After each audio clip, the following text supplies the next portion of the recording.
Hi, welcome back to Bread Bible Reading Every Day at Just Direction. This is day 121.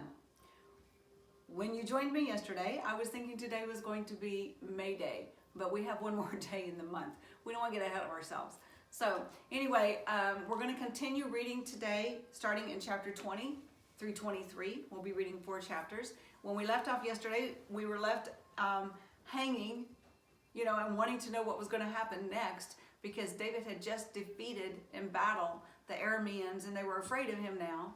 And as we continue reading today about what David continues to do in the blessings, but we're also going to get in the next chapter, we're going to find out about what David does that is a great sin against God, because he takes the census. And you think, well, okay, why is that such a sin? One, because God didn't tell him to do it. First and foremost, God didn't tell him to do it. God doesn't want them numbered. It's hard for us to understand. Why wouldn't you want them numbered? And remember that Moses also did this. It's right? pride. Huh? It's their pride. It's pride. It's their pride. Good point, baby. It's their pride. So, yeah, and pride always comes before a fall. There's a reason for that saying, because it's very, very true. Okay? All right, anyway, let's just continue on. We're going to start with verse 20. It's a very short chapter there. But this is where David captures Rabbah. In the spring of the year, when kings normally go out to war. I have that highlighted because I just find that to be rather amazing to me. Like, what does it say here in the New International? In the spring, at the time when kings go off to war. And it's just, it's like there's an appointed time for them to go off to war. I believe that we've discussed that in the earlier books too. But it just is kind of amazing to me. I mean, there's an appointed time for the leaves to drop. There's an appointed time for the flowers to grow. And there's an appointed time to go to war. So I find that rather humorous myself. Okay, in the spring of the year, when kings normally go out to war, Joab led the Israelite army in the successful attacks against the land of the Ammonites. In the process, he laid siege to the city of Rabbah. However, David stayed behind in Jerusalem. When David arrived at Rabbah, he removed the crown from the king's head, and it was placed on his own head. The crown was made of gold and set with gems, and he found that it weighed 75 pounds. Can you imagine putting something 75 pounds on your head? I don't think I'd be able to do it. David took a vast amount of plunder from the city. He also made slaves of the people of Rabbah and forced them to labor with saws, iron picks, and iron axes. This is how David dealt with the people of all the Ammonite towns. Then David and all the army returned to Jerusalem. After this, war broke out with the Philistines at Gezer. As they fought Sibbecai from Hushah killed Saph, a descendant of the giants. So he was a large guy. And so the Philistines were subdued. So there's another time that a giant was slain with David involved. During another battle with the Philistines, Elhanan, son of Jair, killed Lami, the brother of Goliath of Gath, another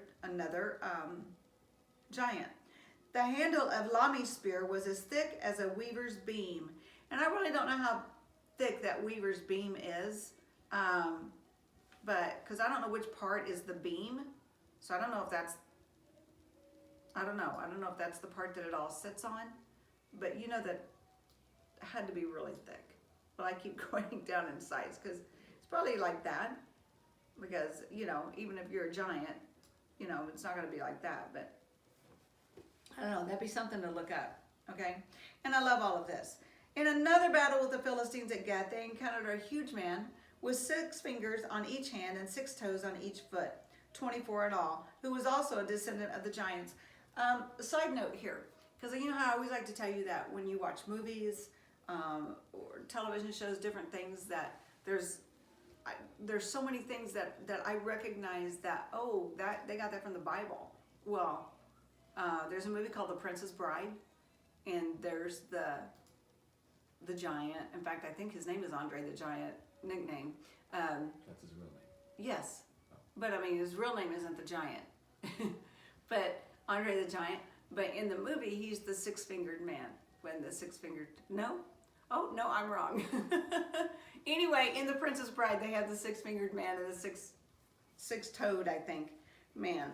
But Anyway, you always know that there's certain things that they get from the Bible.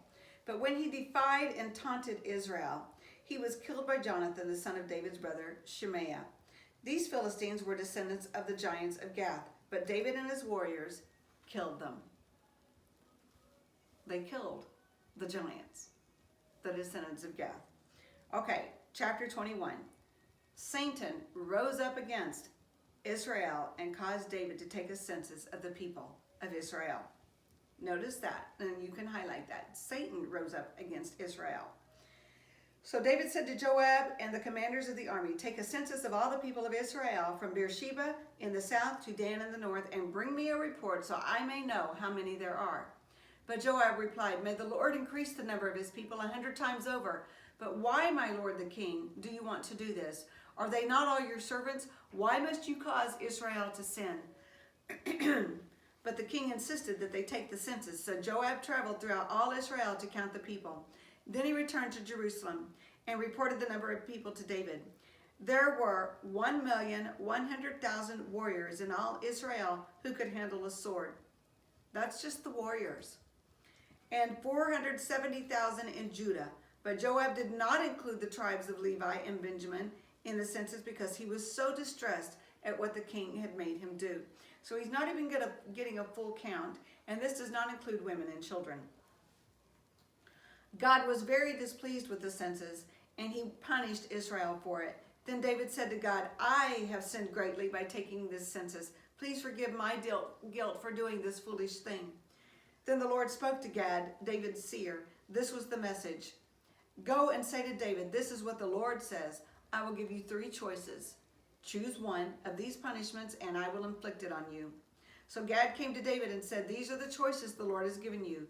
You may choose 3 years of famine, 3 months of destruction by the sword of your enemies, or 3 days of severe plague as the angel of the Lord brings devastation throughout the land of Israel. Decide what answer I should give the Lord who sent me. Now you think about this, and it's all 3s, again with numbers, those are never happenstance. But 3 years of famine, 3 months of destruction, which would be horrible, or 3 days of severe plague. We can a little bit relate to this right now with what we're going on in this world, not just in this country, but this coronavirus. We can relate to this, just a percentage of this, okay? Because, we're not faced with what they got faced with, but a lot of death. Well, what would you choose? I would choose the 3 days so that this happens and we can get it over with. And that, of course, is what David chooses as well.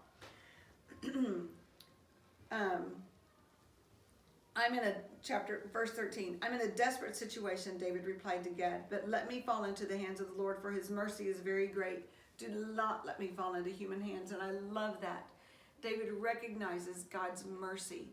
I've sinned. Let me fall into the Lord's hands, for his mercy is great. Humans aren't so merciful. Humans don't have the heart of God. We need to seek the heart of God, but it doesn't come naturally for us. Seek the heart of God, but he knows that God's mercy is great. So the Lord sent a plague upon Israel, and 70,000 people died as a result. We recognize this in this day and age that we're living in right this very moment. We've had a lot more deaths than that throughout. And God sent an angel to destroy Jerusalem. But just as the angel was preparing to destroy it,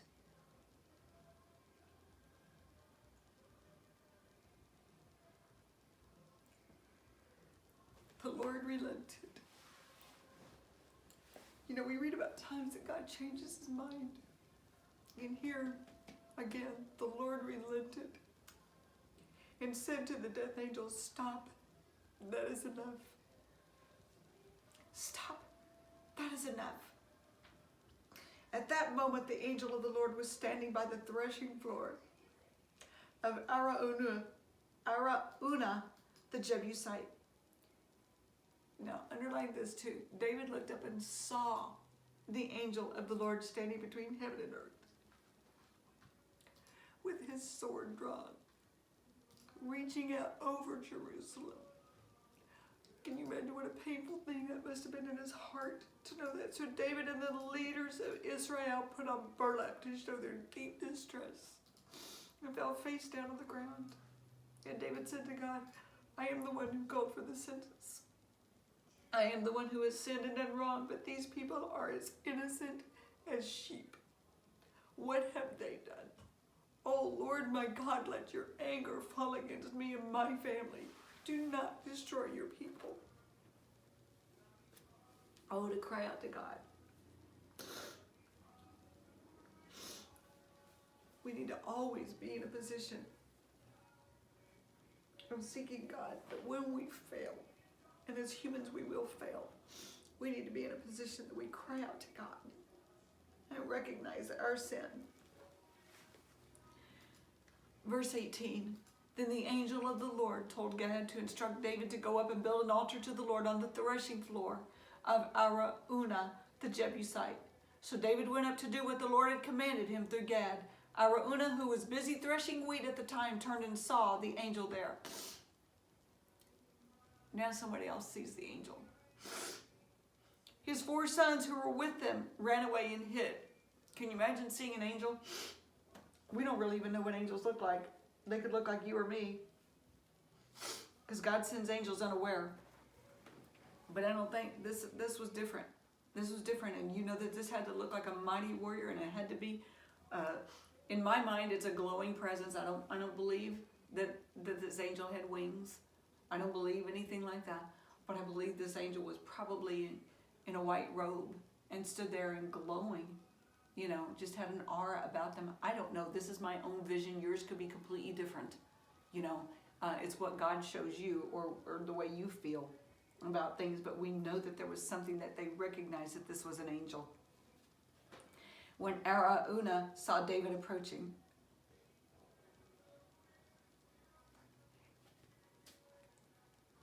I cry at this because David knows the angel's there too. And the angel's there because David's coming. This is what they'd said, what God said to do. And when he saw David approaching, he left the threshing floor and bowed before David with his face to the ground. And David said to Araunah, let me buy this threshing floor from you at its full price, and then I will build an altar to the Lord there so he will stop the plague. Take it, my lord the king, and use it as you wish. Araunah said to David, I will give the oxen for the burnt offerings, and the threshing boards for wood to build a fire on the altar, and the wheat for the grain offering. I will give it all to you. But King David replied to Araunah, and this is so important, you guys. No, I insist on buying it for the full price. I will not take what is yours and give it to the Lord. I will not present burnt offerings that have cost me nothing. You need to underline that. You need to highlight, and you need to understand this. And I've even written here on the side of my Bible, the flyleaf right here, because if it doesn't cost you, it's not sacrifice. Sacrifice will always come with a cost. If it doesn't cost you, it's not a sacrifice at all. And Jesus paid the full price. And Jesus paid the full price. A complete sacrifice.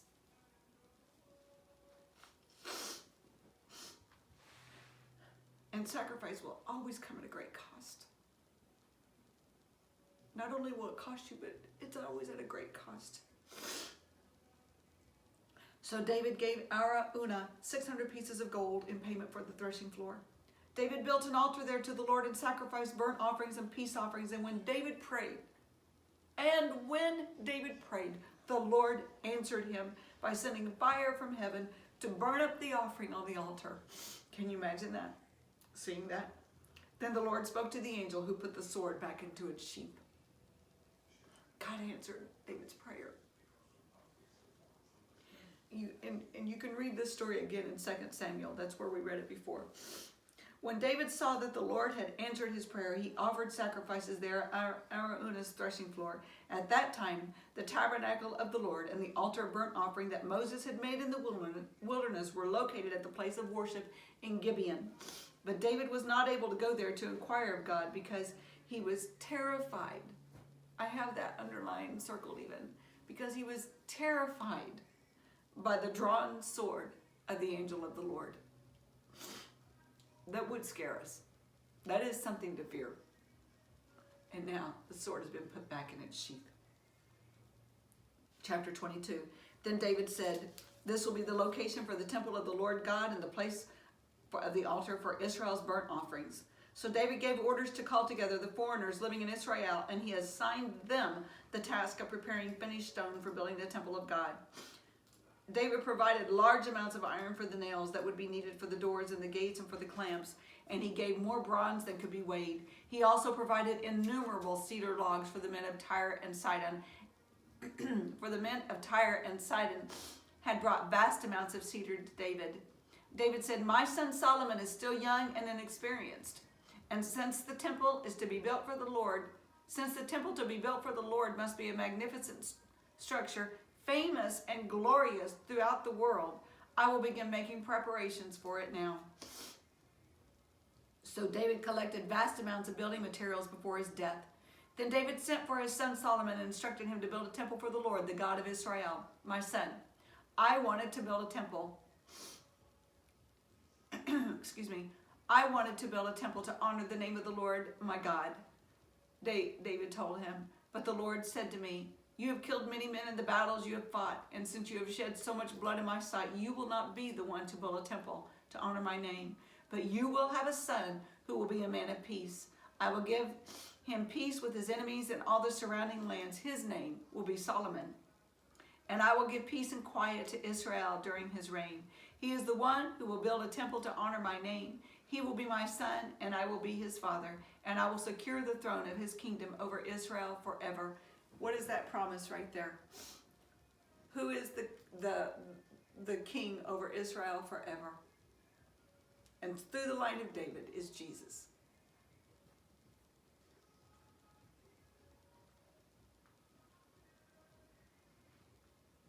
It is established forever. It is established forever. Let that make you rejoice, knowing that you are kinship with this. "Now my son," verse 11, "Now my son, may the Lord be with you and give you success as you follow his directions in building the temple of the Lord your God. And may the Lord give you wisdom and understanding." Now, and we know that happened. That happened. That's exactly what Solomon prayed for. You know, he asked for God to give him wisdom to lead these people. And that's, so God's answering David's prayer when he answers Solomon's prayer. "That you may obey the law of the Lord your God as you rule over Israel. For you will be successful if you carefully obey the decrees and regulations that the Lord gave to Israel through Moses. Be strong and courageous. Do not be afraid or lose heart. I have worked hard to provide materials for the building of the temple of the Lord, nearly 4,000 tons of gold, 40,000 tons of silver, and so much iron and bronze that it cannot be weighed. I have also gathered timber and stone for the walls, though you may need to add more. You have a large number of skilled stonemasons and carpenters and craftsmen of every kind. You have expert goldsmiths and silversmiths and workers of bronze and iron. Now begin this work, and may the Lord be with you." And that's something we would like everybody to tell us, and may the Lord be with you. I like to sign off on these, that may the Lord bless you and keep you and make his face to shine upon you. May the Lord be with you. Verse 17, "Then David ordered all the leaders of Israel to assist Solomon in this project. 'The Lord your God is with you,' he declared. 'He has given you peace with the surrounding nations. He has handed them over to me, and now they are subject to the Lord and his people. Now seek the Lord your God with all your heart and soul. Build the sanctuary of the Lord God so that you can bring the ark of the Lord's covenant and the holy vessels of God into the temple built to honor the Lord's name." Chapter 23. When David was an old man, he appointed his son Solomon to be king over Israel.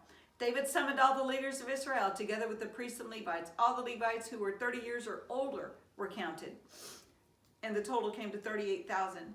Then David said, "From all the Levites, 24,000 will supervise the work at the temple of the Lord. Another 6,000 will serve as officials and judges. Another 4,000 will work as gatekeepers, and 4,000 will praise the Lord with the musical instruments I have made." And what's so beautiful about this is because Solomon's very young whenever he takes over the rule to be king. When he starts the rulership is not a word, I don't think. But when he becomes ruler over Israel. But David has already prepared all of these for him. That is making this transition one easy. But this for building the Lord's temple. I mean, God gave David instructions on this. And Solomon followed these instructions. And David set everything and prepared everything for him to make this temple easy. Verse 6, then David divided the Levites into divisions named after the clans descended from the 3 sons of Levi, Gershon, Kohath, and Merari. The Gershonite family units were defined by their lines of descent from Libni and Shemaiah, the sons of Gershon.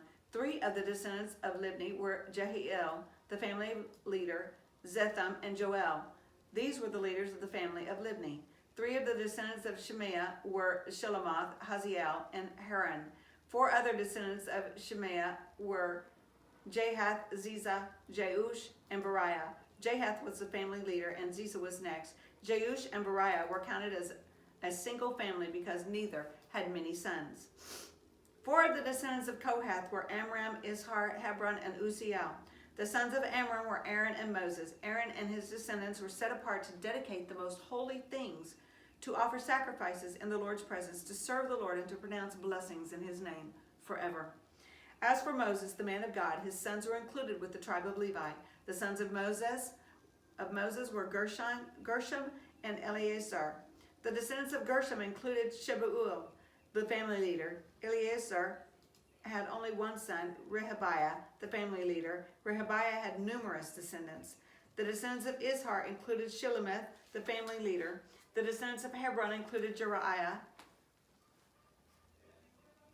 the family leader, Amariah, the second, Jahaziel, the third, Jekameam, the fourth. The descendants of Uzziel included Micah, the family leader, and Ishiah, the second. The descendants of Merari included Mali and Mushi. The sons of Mali were Eleazar and Kish. Eleazar died with no sons, only daughters. His daughters married their cousins, the sons of Kish. 3 of the descendants of Mushi were Mali, Eder, and Jeremoth. These were the descendants of Levi by clans. The leaders of their family groups registered carefully by name. Each had to be 20 years old or older to qualify for service in the house of the Lord. For David said, the Lord, the God of Israel, has given us peace, and he will always live in Jerusalem. Now the Levites will no longer need to carry the tabernacle and its furnishings from place to place. In accordance with David's final instructions, all the Levites 20 years old or older were registered for service. The work of the Levites was to assist the priests, the descendants of Aaron, as they served at the house of the Lord. They also took care of the courtyards and side rooms, helped perform the ceremonies of purification, and served in many other ways in the house of God. They were in charge of the sacred bread that was set out on the table, the choice flour for the grain offerings, the wafers made without yeast, the cakes cooked in olive oil, and the other mixed breads. They were also responsible to check all the weights and measures. And each morning and evening they stood before the Lord to sing songs of thanks and praise to him. They assisted with the burnt offerings that were presented to the Lord on Sabbath days, at new moon celebrations, and at all the appointed festivals. The required number of Levites served in the Lord's presence at all times, following all the procedures they had been given. And so under the supervision of the priests, the Levites watched over the tabernacle and the temple, and faithfully carried out their duties of the service at the house of the Lord. Okay, tomorrow we're going to continue reading, I think it's 24, 25, 26, and then we're going to be finishing up, 27, 28, and 29. So we just have a couple more days that we're going to be finishing up and start in 2nd Chronicles by Monday of next week. So, all right, you guys, have a most blessed day. Please share this. Please share this with your friends. Please invite friends to be a part of this. If you have not yet subscribed to the YouTube channel, I encourage you to just, go to the little empty chair there, click on it, and subscribe to it so that you will know whenever this is posted again, that you can follow along. But please invite your friends. Invite your friends on the Facebook bread page, #bread. Invite them there, and let's get this growing. Let's have at least 1,000 people. Everybody needs to be reading the Bible. Everybody needs to be reading the Bible. And there's a lot of people out there that will not read the Bible on their own. So let's invite them. Let's have them be a part of this, okay? All right, you guys have a most blessed day. May the Lord bless you and keep you and make his face to shine upon you. And I'll see you again tomorrow. Bye-bye.